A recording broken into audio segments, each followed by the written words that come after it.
and hit got it.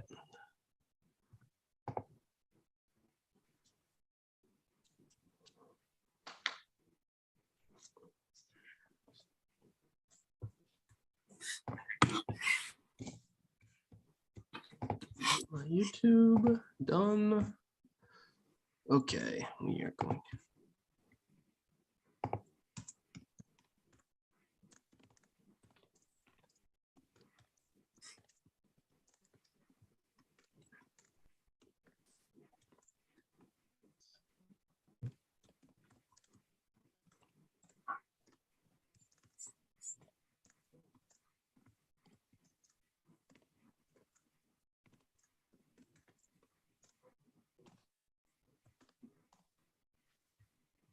All righty, gentlemen, are we ready to go?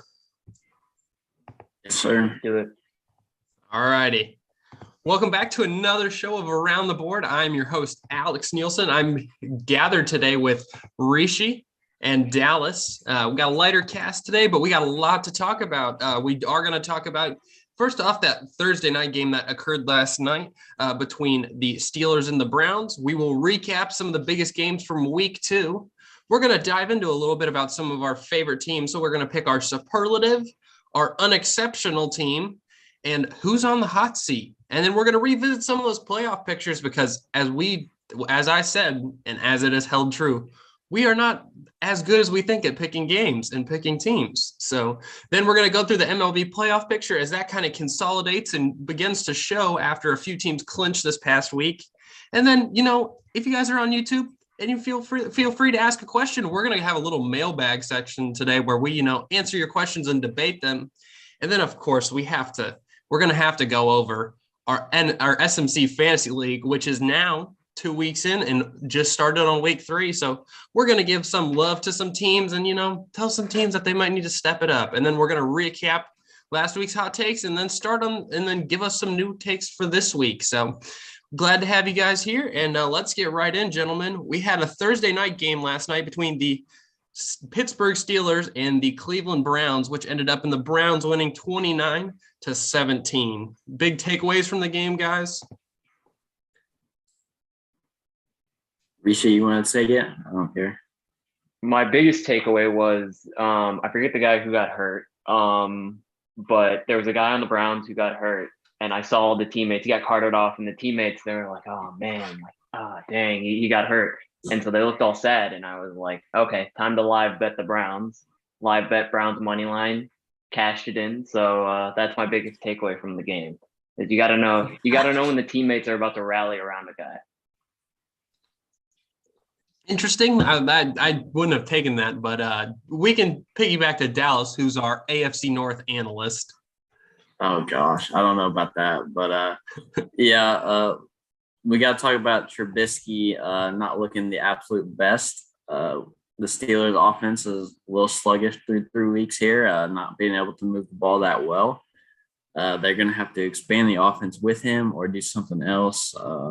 Maybe Kenny Pickett in the future. I don't see it coming anytime soon, but I don't see the Steelers got a tough stretch of games coming up. I forget what weeks they are, but the Bills and Buccaneers back-to-back, I believe, coming up in like week 5 or 6, week 6 or 7, somewhere in there. Week Those 5 and 6. Going to be 2 losses. So they're going to be hurting for some wins here if they want to make a playoff push. Loss of TJ Watt hurts a lot. But I'll go to the Browns here, and their offensive scheme last night looked really good. Jacoby Brissett looked like a solid quarterback in the league last night. He was really making some good reads. David Njoku had a really good game.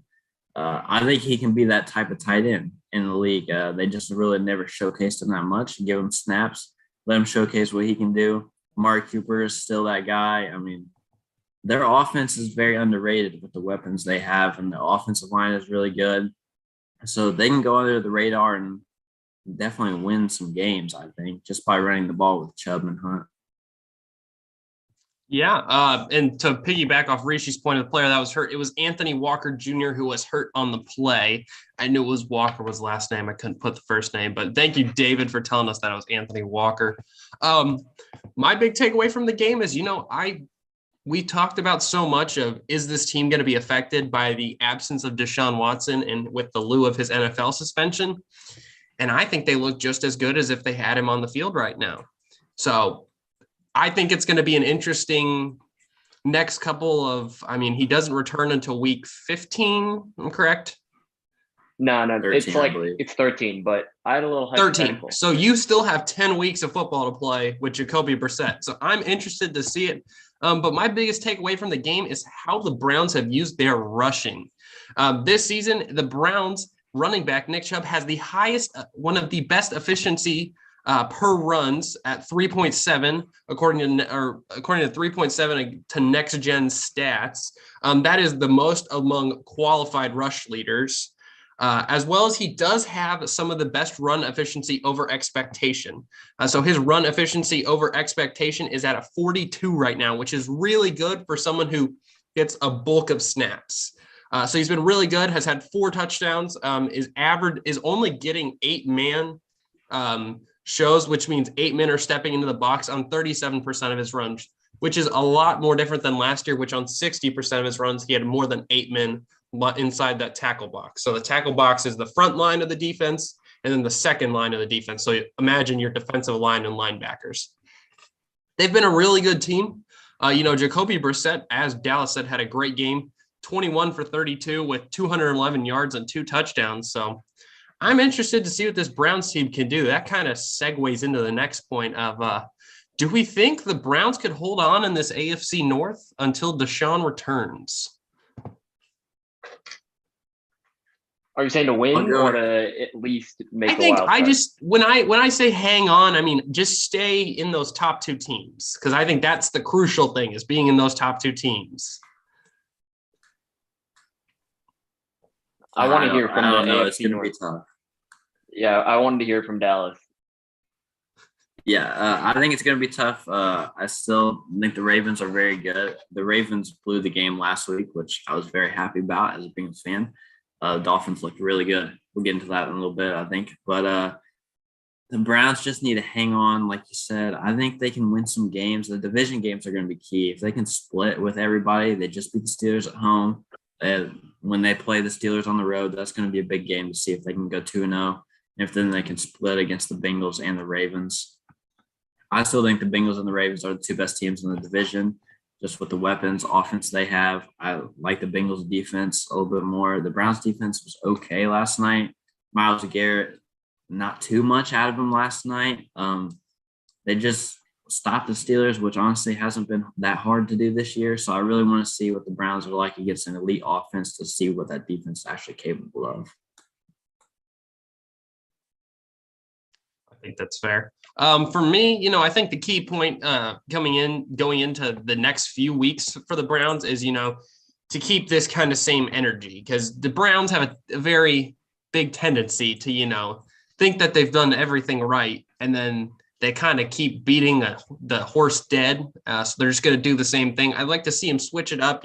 They've been able to really utilize the run, as I said earlier, as well as mix it with a pass. So, if they can keep that together, keep a defense semi-healthy. I know it's tough with the length of the season and players going down, like Anthony Walker going down. So, keeping a team healthy, very crucial for them. But, I wouldn't be surprised if we're looking at this team in week 9 and they're pushing the top of the division, splitting games in the division. I mean, I wouldn't be surprised. I mean, okay, so I'm just going to flat out say no. They're not going to be in contention for the division. I don't care that they're probably winning the division right now. Like from weeks 5 through 12, like before Deshaun gets back, they played the Chargers, the Patriots, the Ravens, Bengals, Dolphins, Bills, Bucks. I'm not penciling them in to win any of those games. I mean, maybe they do win some of the games, but I'm not. I think the Patriots game's a win. It's the most winnable game out of all those games. But other than that, my favorite week for them is their bye week. Like, I don't know. They're not going to probably win half of those games. Like, well, that does make a fair point. We're actually going to pivot to the other team. Dallas mentioned it earlier. Is it time for the Steelers to make a quarterback change? I'd love to see Kenny Pickett out there. I don't care. I mean, I'll watch Mitch, and I'm not really rooting for the Steelers or anything, but yeah, let's see Kenny Pickett out there. Why not? I don't know how long it'll be before Pickett gets in there, but Trubisky hasn't shown that much, honestly. When his games, if he keeps playing the way he has, honestly, I don't see how he can keep the job for more than 2-3 more weeks. He's not explosive with the plays. He's not throwing the ball down the field. So we'll see what happens there. Yeah, I think it's very interesting the way you look at how this team has. Mitchell Trubisky does currently lead the NFL in passing attempts at 103. I will say, though, their intended air yards and time to throw, not the best. It's a lot of very quick, very simple get dink and dunk offense, not a lot of super fireworks, explosives, boom, boom, boom, boom, boom. We're gonna move the ball down the field really fast. They're willing to go slow. They're willing to play slow. And it's been kind of a mixed bag of results so far. They get a good week win or a sloppy week win, week 1 win in Cincinnati. I agree in the factor that, maybe it's time to keep, we've had this conversation of, well, Patrick Mahomes stayed in the silo for so long before they brought him out and let him play and let him develop and let him learn. But, sometime you might just have to turn the reins over and say, hey, let's go win some games. Let's really see if this rookie quarterback can step up. So I'm not saying it's something that should happen soon, but if week 8, week 9 rolls around, you're not winning as many games as you expect, and, the division isn't that crazy, maybe I'd say, hey, let's toss some Kenny Pickett and let's get this train rolling for next season. I don't know. Yeah, I think they're kind of in an interesting spot because they have their bye in week, I think it's 9. And so a lot of their tougher games are before that bye week. And then their schedule gets a little bit easier in the second half. So it's kind of interesting. Like if you had an easy schedule in the beginning of the year and Mitch was still not winning you games, then it's easier to say, I want to put Kenny Pickett in there, but they're going to be playing a decent amount of tough teams before their bye. So I wonder if that factors into them not benching Mitch. Well, so far in the rumors, Mike Tomlin did come out this morning and said that, we are going to stick with Mitchell Trubisky for now. We're not going to change the play calling or any of that. I will say the only thing about Mitchell Trubisky's stats is he is through 3 weeks, and there are quarterbacks who are less than 3 weeks in and who have more passing attempts or have nearly the same passing attempts as him and yardage. So, I think it's interesting. I would really like to see Pittsburgh, kind of get out of the shell of an offense they're playing and maybe let him throw some more risky passes. The best pass he had last night was a risky George Pickens ball that George Pickens OBJs, basically, as the NFL tweeted it, the OBJ reference. I mean, they're pretty good.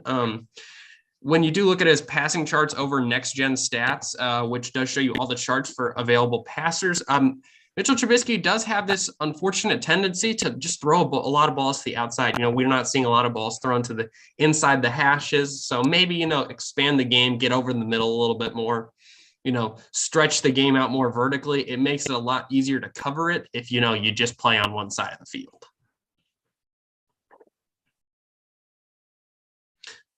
All right. So I feel like we've got through that. This question kind of piggybacks on the last one. What do the Steelers need to do to improve in the ever hard AFC North this season? It's going to be tough for them. I still think they're going to finish last no matter what they do to improve, but I think you touched on it. It's got to be moving the ball down the field and taking more chances. Trubisky's not throwing the ball more than 5-10 yards. A lot of screen plays, a lot of drags, a lot of curls, about 5 yards.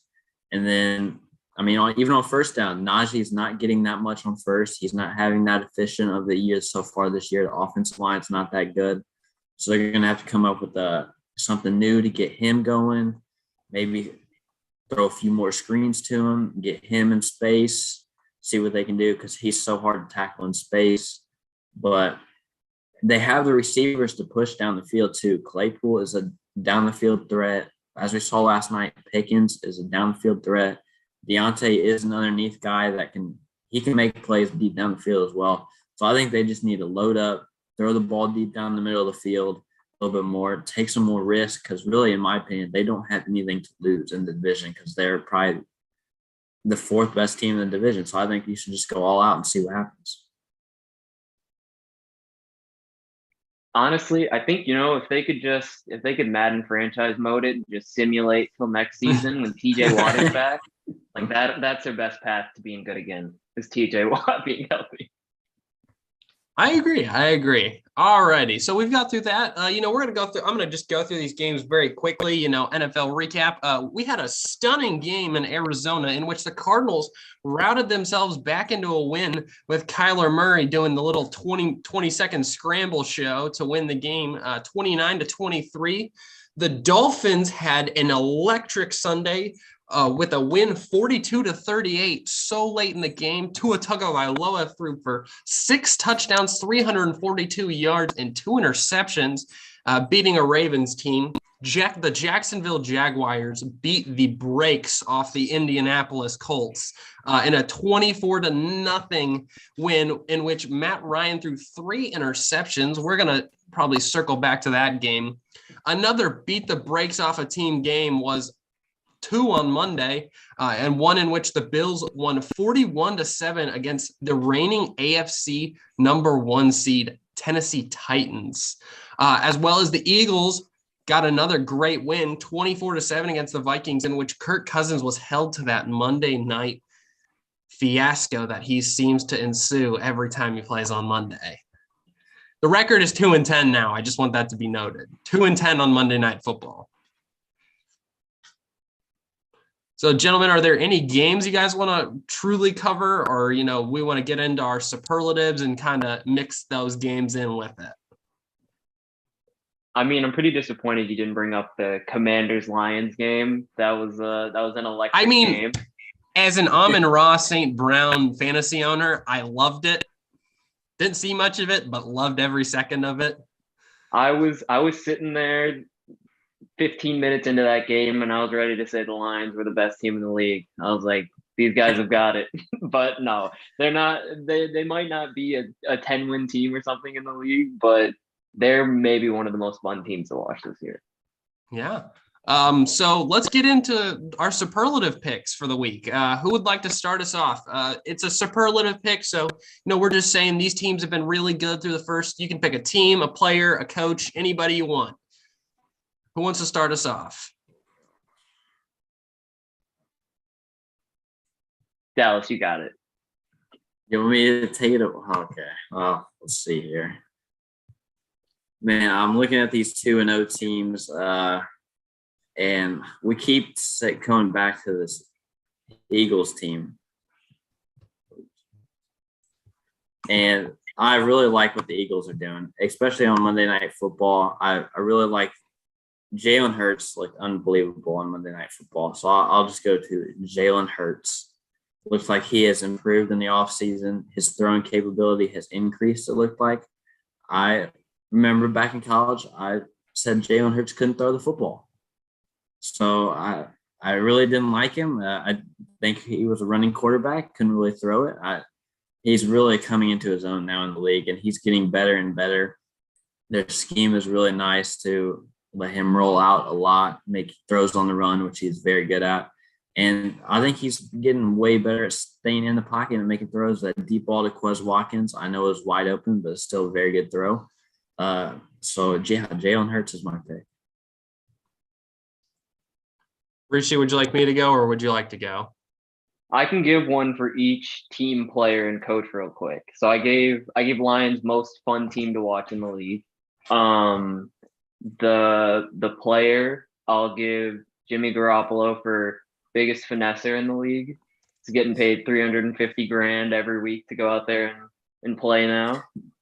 And then for coach, I'll give the What Are You Doing award to Nathaniel Hackett, because there have been a few times where it just looked like he was second guessing and triple guessing himself with. Are you giving him the I felt like that falls into the unexceptional pick. What does unexceptional really mean? Well, I looked up antonyms for superlatives because I didn't want to say not superlatives and sound stupid. So unexceptional does not mean, it means something you're not doing very good. Well, okay, then we'll save it for later. Whatever. Nathaniel Hackett, I spoiled it. But there might be a Nathaniel Hackett take coming out here. My superlative for the week is actually the Jacksonville Jaguars. How did the two? I want to have my little monologue here for a moment. How did the number 1 and 2 team in the NFL draft last year get substantially better than teams who had a good core? I mean, these teams are just nitty gritty. They've stripped it down to the basics of football, and they're winning. That Jacksonville defense has been phenomenal. I know I love to see has anybody seen the old man yells at cloud on Twitter? It's like from The Simpsons. It says old man yells at cloud. It's like supposed to be like an old people joke, but people were joking about it, how all these Jacksonville linebackers and linemen wear like number 44 and 23. These guys have been phenomenal. I mean, they're playing really good football. I credit a lot to Doug Peterson. He's come in, changed the culture, really managed games. And Trevor Lawrence looked phenomenal, in my opinion. People wanted to say, I saw people on Twitter wanting to say, Trevor Lawrence, top 10 quarterback. I'm going to give him 12 currently. He's currently got 12 in my books. He's got 12. He's getting there. If we see a few more performances, but I love saying it. I think a sleeper pick might be those Jags coming out of the AFC South with a little playoff win. Last time we saw it was Blake Bortles. So wouldn't be surprised to see, Jacksonville. They're sneaky. They're sneaky. But to piggyback off that, same thing with the Lions, just sneaky teams, getting a little bit better and a little bit better and a little bit better. And, maybe they've got past that, floor of, wow, we suck to, we're a team who can compete every week.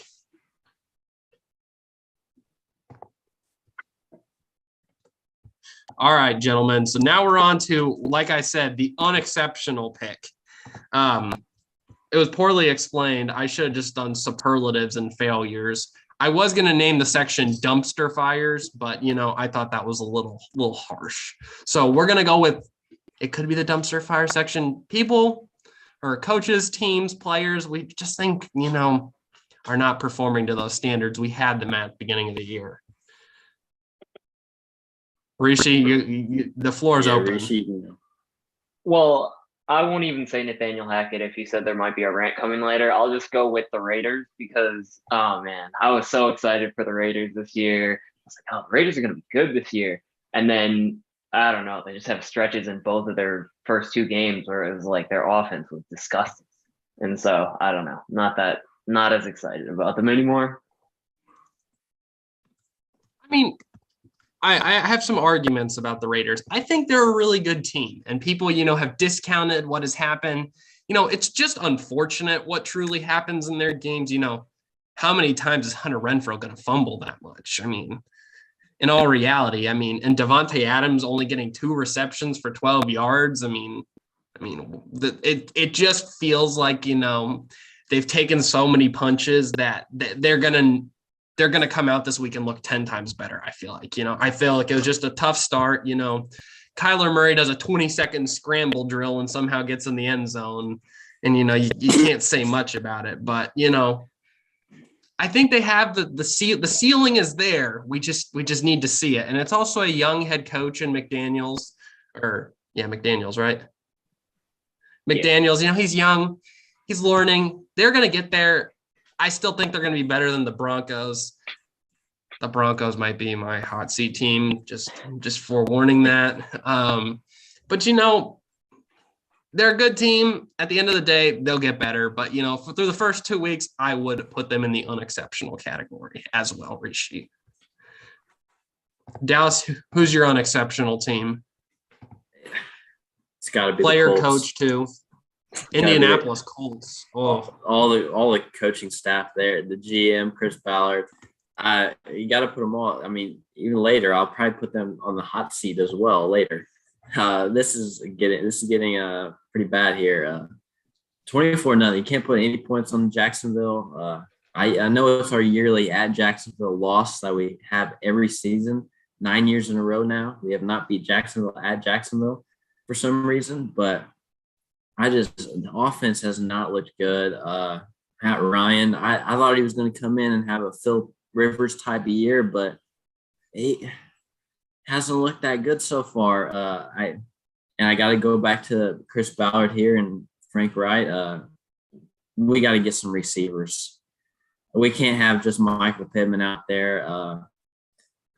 Man, Ashton Doolin being your guy is not going to end well. Ashton Doolin and Mo Alley-Cox, Alex, I know you said they're the two highest paid guys on the team. That's not going to end well on your offensive side, receivers, skill position wise. Man, we need Leonard back. He is our key point of the defense. I think we'll see how the defense looks with him. He'll make the engine move. He'll turn it around for the defense, I think, a little bit. But, oh, man, it's not looking good. How are we feeling about the Nyheim Hines Pro Bowl prediction right now? Not great. There's a lot of the Colts' confidence is out the window for me. I'm gonna be honest. I was debating today if I just do like a whole segment where I just go on a tangent about the Colts and how bad they are and how I think they're gonna get the brakes beat off them this week. But we'll save that for next week when it could happen. If the Colts do win, though, I would say this is probably, for me, the rallying point of the season. The Colts are going to have to rally themselves this week. You face Kansas City. Your defensive coordinator lost twice last year against Kansas City playing the same crap. So, I really just hope I just hope they try. Like, I just hope it's like this is where we rally the troops. We come back. We're going to punch everybody in the mouth for the rest of the season. I can say that, and it's not going to happen. We're dealing with Gus Bradley defense here. The man likes to play one safety against Patrick Mahomes, which is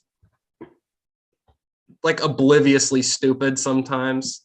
But what can you say? We can't change it. We can't go out there and say something. I'm kind of hoping the Colts just tank at this point and get a draft pick because nobody else is tanking other than Houston. And it's even hard to say they're tanking. So I don't know, but I don't know. Go Colts. I think even if the Colts are 0-3 after this week, they could still have a winning record in week 9 because they go Tennessee, Denver, Jacksonville, Tennessee, Washington, New England. Like none of those teams are. No, I could see them losing every one of those games. And that is the most concerning part about being a Colts fan. You can see them losing every single game in your mind. You're like, if these 5 things happen, we are going to lose the game. Well, are you glass half empty or glass half full? No, I am. The glass is empty completely. Like the glass is spilled all over the counter. We're taking paper towels and we're wiping it up. It is everywhere. It is bad. It is just bad at this point. And there is no nothing Ashton Doolin even in the glass. You got a little Ashton Doolin in the glass. No, Ashton Doolin's not in the glass at all. Ashton Doolin would even be like a 4th wide receiver on like the Jets. The Jets have better wide receivers than us, and they're paying them more. I wouldn't have mind giving Christian Kirk $74 million at this point. Like, good God, man. These guys couldn't catch a ball if it was coming out of one of those machines in practice. It's so bad. It is just so bad. And it is mind-boggling how we have nailed this idea. We just keep beating this dead horse of, we're just not going to pay wide receivers. We're just not going to pay wide receivers. We're not going to bring T.Y. Hilton back for another year. And look at what's happened. We have not been good. And when Michael Pittman's out, we're playing Michael Strachan and Ashton Doolin. Like, it's just so frustrating to see. It's just genuinely frustrating. Like, can we please all rally as Colts fans and say, can we draft a wide receiver? Can we stop drafting offensive linemen? Can we stop doing all this and just go get somebody who's good? So there was my Colts tangent that I was going to get on. But on a completely different note, the unexceptional, and this is tough. I got a few people that are just sitting in my mind right now. But I think unexceptional has to fall to Nathaniel Hackett. Anybody who can play Madden could probably manage a game better than Nathaniel Hackett right now. You're in Mile High Stadium. It is a 58-yard field goal, and you send out your punt team when you kicked last week in Seattle at 64 yards. It just feels like when you were in preschool and they told you to color in between the lines and you had that one kid who just colored everything outside of the lines. That's how Nathaniel Hackett feels right now. It just feels like nothing works. Somebody wrote an article today and I read it. And you know what the point that stuck with me was? I think Nathaniel Hackett was brought to Denver to lure Aaron Rodgers in. And you know what didn't happen? Aaron Rodgers didn't leave Green Bay. And now they're stuck with a team who has not looked good. Mind you, they beat the Texans by 7.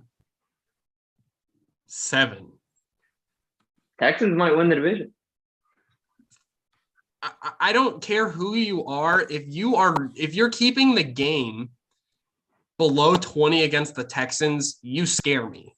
The Colts did it the week before, and then the Broncos clearly just were like, oh, hey, Frank Reich, can we take your whole playbook and let's try and do it again? It just feels redundant. And, people say, well, he's a first-year head coach. They shouldn't fire him. If they don't win games and I'm the new management who is brand new, who did not hire Nathaniel Hackett, just want everybody to know that, I'd be looking at it going, yeah, I think he's got to go. I'm sorry. It's just how I see it. He's a great guy. I don't discount that. I don't discount that he's not a good NFL head coach. He just doesn't feel ready to be in that spotlight yet. So Nathaniel Hackett is my unexceptional pick for this week. All right, on to who's on the hot seat. I feel like this is all just going to be the same answer here. Who do we have on the hot seat, guys? Yeah, I'll go back. So I picked the Colts for unexceptional, so I won't pick them here. I got to talk about my Bengals at some point here. And it's got to be at least a talk of Zach Taylor. The man doesn't know how to manage football really that well, doesn't really call the plays that well. I get it. Some of the blame is on Burrow not reading the defense, and the O-line is not very good. But when your O-line's not very good, and it's third down and 8 or 9, whatever it is, and you come out in 5 wide and have nobody chip or anything like that, Burrow is just not going to have any time to throw, and your receivers will have no time to get to the first down yardage.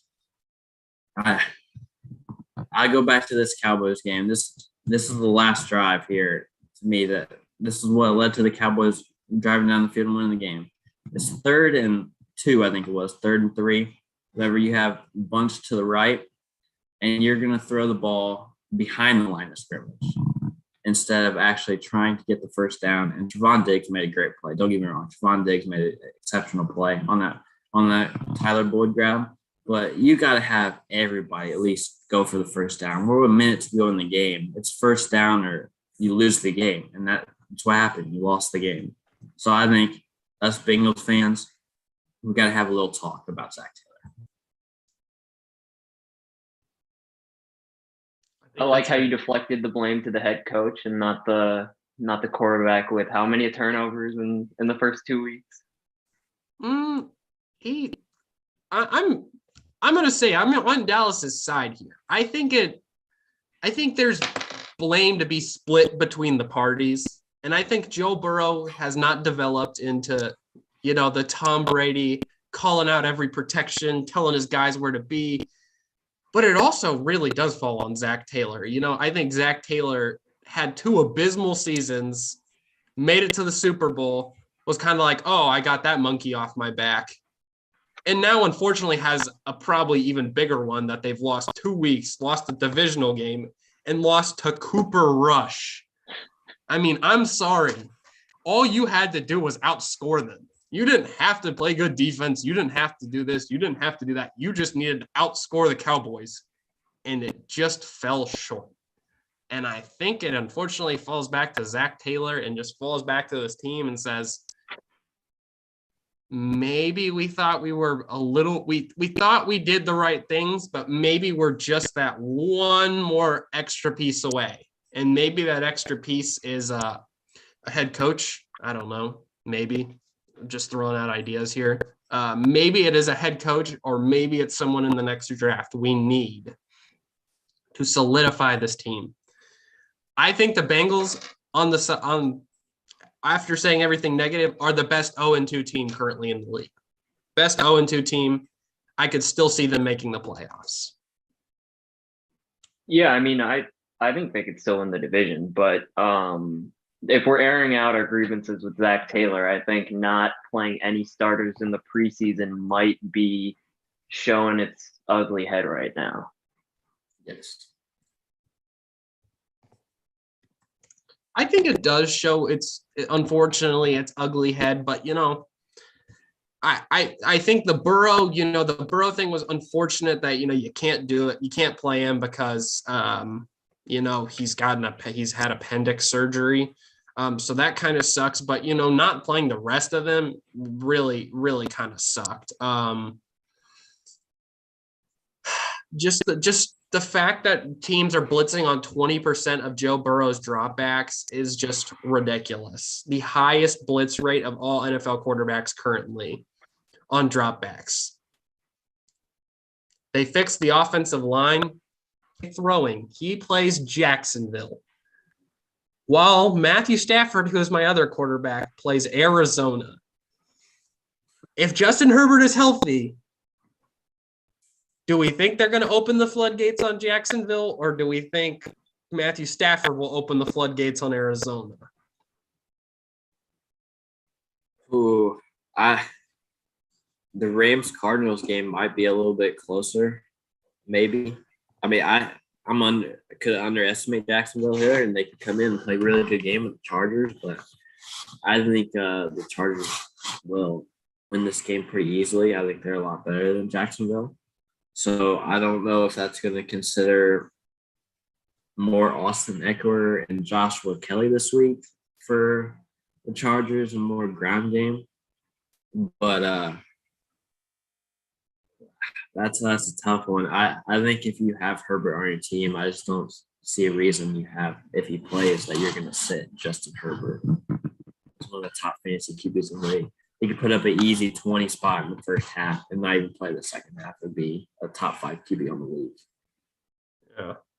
All right. I feel a little more confident in that. So, hopefully he does play. I really hope he does play because I do need him pretty bad. I never have any questions about wide receivers because when you have Amon-Ra St. Brown and Justin Jefferson, you just say, yeah, they're going to score points no matter what happens. We don't really care. And I don't have any other running backs, so I can't start anybody else. So Rashad Penny and Cordell Patterson, baby, we are banking on running game from those two teams. Dallas, you got any start them, sit them? Yeah, you guys had questions, so I'll put it to my money league. I mean, in our SMC league, 18-man league, I think my lineup's pretty set there. Really don't have anybody on the bench that's worth plugging in. So I'll go to my 12-man money league. This is a double flex league. Mike Evans suspended here, so I have Stephon Diggs and Juju as my wide receivers here, and Allen Robinson in the flex. I'm debating Travis Etienne or Nico Collins this week. Nico Collins could have some upside. He had 9 targets last week in that Texans offense. Etienne hasn't been used that much in Jacksonville, but I'm thinking they'd be down this game and he'll be in the game a lot this week. So what do you guys think? So according to expected yards above average, currently Juju Smith-Schuster is -0.4 expected yards while Nico Collins is at 9. But the very crucial part, I believe, that people do not see is that Nico Collins actually averages more yards per reception by almost 1.5 yards compared to Stephon Diggs. Now, who do the Texans play? The Texans, they are at Chicago. Chicago, I believe. Oh, give me Nico Collins, baby. He will torch that defense. Torch them. And they torched a pretty decent defense last week in downfield throwing against the Denver Broncos. So I think that's a very easy. I understand Juju Smith-Schuster is playing the Colts secondary, and McCole Hardman is currently projected to be out. But Gus Bradley has seen that Chiefs offense 5 times in the past 2 years. So he has a pretty decent understanding of how this game is going to go and what some of their tendencies are. Now, be it it is a new team, but if I'm looking at who's got a defense who's better than the other team's offense, it is not even close. That the Bears right now currently have the worst DVOA defense in the NFL. Yeah, I like Nico Collins. And I mean, if you're deciding between ETN and Allen Robinson for your flex, I mean, ETN might get the same amount of targets as Allen Robinson anyways in the passing game. So I don't know. I mean, I think if Allen Robinson can get in the end zone, then he has some value. Otherwise, I don't see any problem with swapping him out for ETN. Well, it's 2 flex spot leagues, so okay, they're both in my starting lineup right now. So, and then Nico Collins is on my bench, so that's what it's looking like right now. Yeah, I don't know what's going on with Jacksonville, but Doug Peterson hasn't given a lot of snaps so far to ETN out of the backfield, unless it's the quick throw plays in a lot of like RPO runs. But James Robinson's had a bulk of snaps. And, some NFL insiders are saying, he's still got the sauce, man. James Robinson still got the sauce, as Austin Anderson says. He's still got the sauce. So, I'd be given maybe watching to see if ETN's stuff improves this week. But if not, I don't know what to say. All right, so we threw fantasy. Actually, you know what? Let's just wrap up fantasy. I was going to do a little fun segment at the end of the show, but currently our SMC, we do have an SMC league, as we all said. It is an 18-man league, and currently we have 3 2-0 teams. It is Team Rylan Detling, Team Anna Greenfield. Anna Greenfield's our president, so go president. Actually, we have 5. Etion, please, who is none other than Mr. Dallas Turner himself, beating me, who we play each other this week, so that'll be interesting. Team Rocinante, who is Matthew.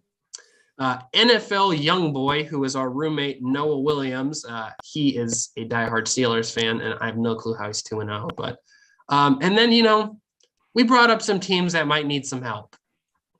Unfortunately, our lovely friend, Mr. Rishi Chandran, is currently 0-2, averaging 161 points and having a 23% playoff projection. So Rishi has made some crucial trades this week. Rishi, tell us about some of those trades you made to improve the squad. Oh man, I think I kind of finessed the league a little bit this week. I made a trade for Terry McLaurin. The logic behind that trade was, out of any of these guys that you can buy low on from their beginning of the season start, I think he's got the highest chance to have some really big games, because the Commanders have been putting up a lot of yards, and they've gone to Curtis Samuel, Jahan Dotson, some to Terry McLaurin, but I just feel like Terry McLaurin's got some upside. And I feel like I got really good value on that, because I traded him away for Hunter Renfrow and Chase Edmonds. And I mean, I like Hunter Renfrow, but Chase Edmonds, as of week 2, it seemed like Raheem Mostert had a decent chance of maybe starting to take over as the lead 1A guy to that dual split backfield. And so I was like, yeah, sure, let me dump Chase Edmonds right now before he starts getting less carries, and then pick up Terry McLaurin. And then in this league, I feel like there's a lot of wide receivers that are playable and not a lot of running backs that are playable. So I was looking around and I was like, okay, who can I get for pretty cheap right now that's got a chance to be a playable running back? And so I went with Raheem Mostert and I traded away Michael Gallup because I figured I don't know what that Cowboys offense is going to be. So I'll pick up those guys, and I don't know. I'm feeling pretty good about my team right now. Pretty solid team. Dallas and I did hand out a trade this week in fantasy. I did receive Jared Goff and Alan Lazard for Jameis Winston and A.J. Dillon. I do believe, as I told Dallas, I'm sorry for giving you Jameis Winston. He just doesn't look very good. He's just looked a little rough around the edges. And I understand that after not playing after an ACL tear. But, I needed a quarterback, and, I've changed my team name to going offensive. We're all in on this Detroit bandwagon. I'm in. I hope they just have a shootout this Sunday against the Vikings. So I'm excited for that. But Dallas, tell us what you've done this season. You have just been dominant through the first 2 weeks. Well, I had a top 5 pick. I think my pick was around the 5th overall range, somewhere in there. Drafted Justin Jefferson first round, which didn't put up too many points last week. But my QB, I think, QB3 on the season right now is Jalen Hurts. And Jalen Hurts actually led me to a comeback victory last week. And like you said, I did make this trade because my running back depth was really poor. Travis Etienne and James Cook were my week 1 guys, and had to start Khalil Herbert last week with David Montgomery getting, I believe, was around 20 carries and over 120 yards. So I had to make that trade for another running back. So I really like where my team's shaping up now. The bench is a little iffy, so if somebody goes down, it's going to be tough. But this is how my lineup's looking like right now. I got Jalen Hurts at QB, running backs of Travis Etienne and A.J. Dillon. I have Jay Jettis at wide receiver 1, Gabe Davis. Hopefully he plays this week. Kyle Pitts, who I have been looking to move, but I think I might keep him because I think he has some big weeks coming. Nico Collins in this league as well. And then the defense I have is the Bengals, and Dustin Hopkins, the Chargers kicker, have been just okay so far. But I think the big point guys are Jalen Hurts, Justin Jefferson, and I think I have solid points at the running back spot. I think I should have one of the best teams in the league. We'll see how it plays out in the later long run. Yes, and as much as we said Rishi was bad, we actually have a team who is worse. It is unfortunately Team Thanos, who is Ben. He has actually averaged more points than Rishi, but also has a 1% higher chance to make the playoffs. Ben's team, unfortunately, is looking a little, how I explained Jameis Winston, rough around the edges. Ben took an interesting draft strategy this season, and I don't know if it has paid off yet. His team is consistent of Justin Herbert, Ramondre Stevenson, Michael Carter, CeeDee Lamb, Sterling Shepard, George Kittle, who finally returns from injury, Isaiah McKenzie, the Buccaneers defense, and Sly. The bench, though, has been touch and go. Kadarius Toney, Davis Mills, Devontae Parker, Robert Tonyan, Zay Jones, Cooper Rush, and Cole Kmet. So I would say Ben is unfortunately trending down as Rishi is trending up after the fantasy projections. It hasn't processed all the trades, so you are trending up. I think you might be jumping up to like 10th place or something. I don't know. But I am 1-1, so we're excited for this next week. And, there's probably going to be some smack talk on here after a while. But, yep, so we are now on to the MLB, gentlemen. Just going to go through this quickly. Playoffs are right around the corner, just a few weeks away. We did have a ton of clinches. I know last week we had only had one clinch in the Dodgers, but the Dodgers have secured the NL West with a first-round bye. The Astros have secured the AL West with a first-round bye. The Mets clinched a playoff berth, and Atlanta clinched a playoff berth. They have not been decided on who has clinched the division because the Atlanta is only a game out of the Mets currently, and the Yankees clinched the AL East last night. I do think if anybody is interested in watching baseball and, you don't really like baseball, but you want to watch for cool stuff, Aaron Judge is currently 1 home run away from tying Roger Maris's record, correct? It's Roger Maris, right? I'm not the guy to ask. He is currently almost at 61 home runs in the season with 9 games left, I believe. So, he has the potential. His projection is 66 home runs, which would just drop him short of Sammy Sosa and Mark McGwire, which is pretty impressive in the post-juiced era. As well as Albert Pujols is looking for home run number 700. That has been, I tell you guys, if I was an MLB pitcher right now, I'd be throwing meatballs to that man. I would want to be the guy who gives up a home run. Now, they're not doing that because, of course, everybody's still playing for the playoffs and they're playing San Diego. But, if that's something you're interested in looking out and watching for this week, just take a peek. We're still a little bit of games out in the NL Central. The Cardinals are 7.5 games ahead, but, with math, if they lost every game, someone could jump above them. But the AL wildcard battle right now has been a very tight battle. Toronto is a game and a half ahead. Tampa Bay is half a game ahead, and Seattle is. Those 3 teams would, if the playoffs were to start today, those would be your wild card teams. Baltimore is now 4.5 games back, while Chicago has dropped to 6.5 games back. Unfortunately, the White Sox are playing the Guardians right now, who are projected to clinch the AL Central. So it does not look like they will make it in. The NL has been very interesting. Atlanta is currently 11.5 games ahead in the wild card since they are a game back from the Mets. San Diego is half a game ahead, and Philadelphia is in the race right now. Milwaukee is 2.5 games back, though. But the interesting storyline to watch is that currently the Braves and the Phillies are playing each other. So if the Braves can get some more wins, Milwaukee could catch some ground here late in the season and maybe make a push to get themselves into that wild card race. So, just some things. We're just going to keep you guys updated. We'll have our MLB playoff show coming up sometime soon.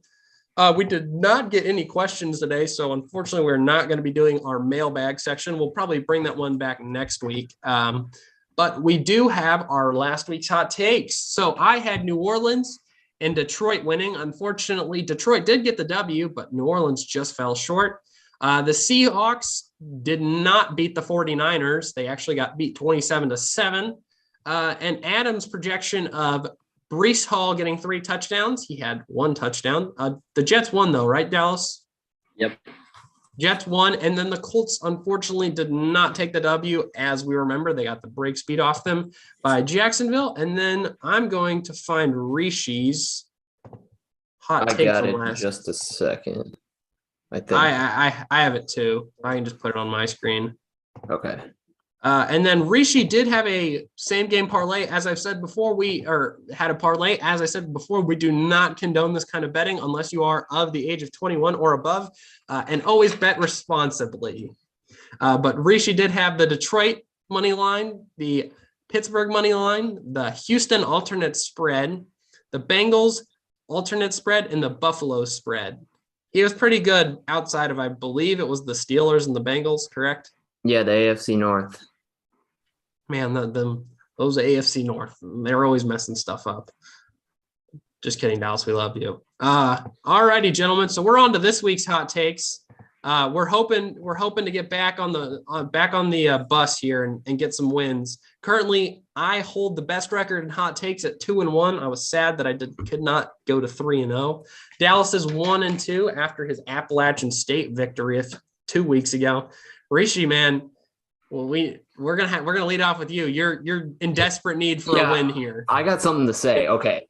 We cannot be counting these records evenly because I give scorching takes. I give these long shot hot takes. And Alex is out here giving out the Lions to win like they weren't favored in that game. That's not a hot take. You can't be saying that's a hot take. And like week 1 or whatever, the first week of the show, he was like, oh, yeah, I think Ohio State will hold Notre Dame to 2 touchdowns. That wasn't 3 really touchdowns. A hot take. That wasn't really a hot take. Here are hot takes. I'm picking specific numbers. I'm picking specific W's. Right now, Alex is being the type of guy, he's turning his stove on like 3 and he's like, ooh, that's hot. No, you got to turn the stove up to 7, 8, 9. All These are right. not All hot right. takes. I'll drop a scorcher this week then. Okay, but after that rant, I will say I'm gonna take a favorite this week since Alex got to take a favorite. I'm taking the GOAT Roger Federer today in a couple hours. He's playing doubles with Nadal. They're going up against Jack Sock and Francis Tiafoe. You know, I feel like I gotta mention that we are a sports show. We got the GOAT playing in his last match ever, so I'll be taking Federer and Nadal to win, even though they're a favorite. And then really my only other hot take isn't one that we can measure next week, but it's that I'm the best 0-2 team in the fantasy league. I will agree with that point, Rishi. I think so. I agree with Hell that. yeah. Yeah, I do agree. There's I not a lot of agree. very good 0-2 teams. I looked through them. I was going to put some of them in, but unfortunately their names were not appropriate enough for me to put them in there. So sorry, guys, if you wanted to be on here, it just sucks. So you got to make your names more family friendly for the. Bushoy's team was very family friendly. We didn't include his. Bushoy's team's just bad though. So sorry, Bushoy. We just got to be completely honest sometimes. All right, Dallas, you're up. Fire away. Oh gosh, man. I was looking at the NFL schedule. Nothing really enticed me at the NFL schedule, so I went over to college football. This is where I got my one victory. Oregon hurt me the first week of the season when I picked them to beat Georgia. They got killed. So we'll see if Oregon hurts me again this week. I think Washington State comes in. Washington State's playing at home. I think they beat Oregon this week. Washington State beating Oregon. Whew. That one feels a little. I mean, Bo Nix looked pretty good last week, man. All right, guys, I'm struggling. I'm looking on the NFL slate right now. I'm looking for as Rishi said, I need a little scorcher. I need a little scorching action. God, these games kind of suck. I'm gonna parlay again. I've been on the parlay train for a few weeks now. I'm gonna follow up. I think Jimmy Garoppolo goes 2 weeks in a row. He collects that big old check after getting another dub this week. They do play the 1-1 Denver Broncos on Sunday Night Football. So, got a little 49ers dub, but I'm going to parlay that with maybe some college football because Dallas went there. We didn't mention college football this week. Sorry to any of you college football fans. The games just we're not jumping off the paper to us. So who do I pick here? Who do I take? Thought about saying an upset against Michigan, but that feels stupid. Not happening. Yeah, no, Maryland's not that good. Actually, yeah, go ahead and take that one. I'd love the records to balance out a little bit. Man, I need a good game here. You're not feeling Kent State over 21 Georgia? over Wake Forest. Who? Clemson by 21 over Wake Forest. That's all right. I got my game, gentlemen. I have a Big 12 battle.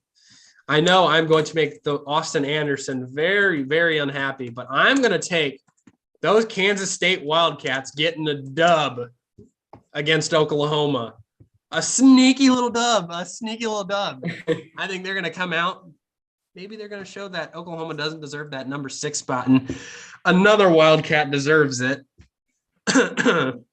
Number 8 in the nation right now. Just thought we should let everybody know that the Kentucky gloat train will continue on for more weeks to come.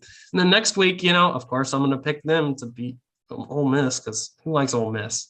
But all right, gentlemen, I think I said I was going to make a futures bet today too. So I'm going to drop a futures. The 49ers will win the NFC West.